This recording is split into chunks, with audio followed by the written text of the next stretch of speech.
At this stage, you are going to use any container that you would normally put into your oven.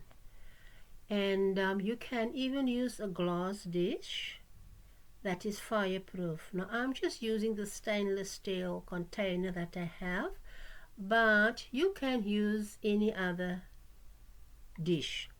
I'm putting a cloth in the pot.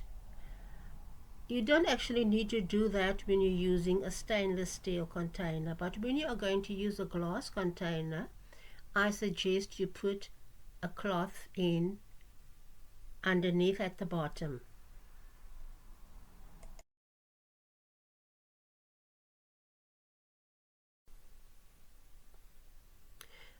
Around 30 minutes, you can just put a skewer in or a toothpick and taste if it's cooked. It shouldn't be sticky, it just needs to come out clean.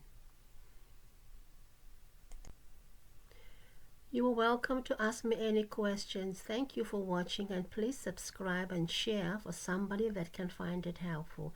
Have a great day. Chandra here from New Zealand.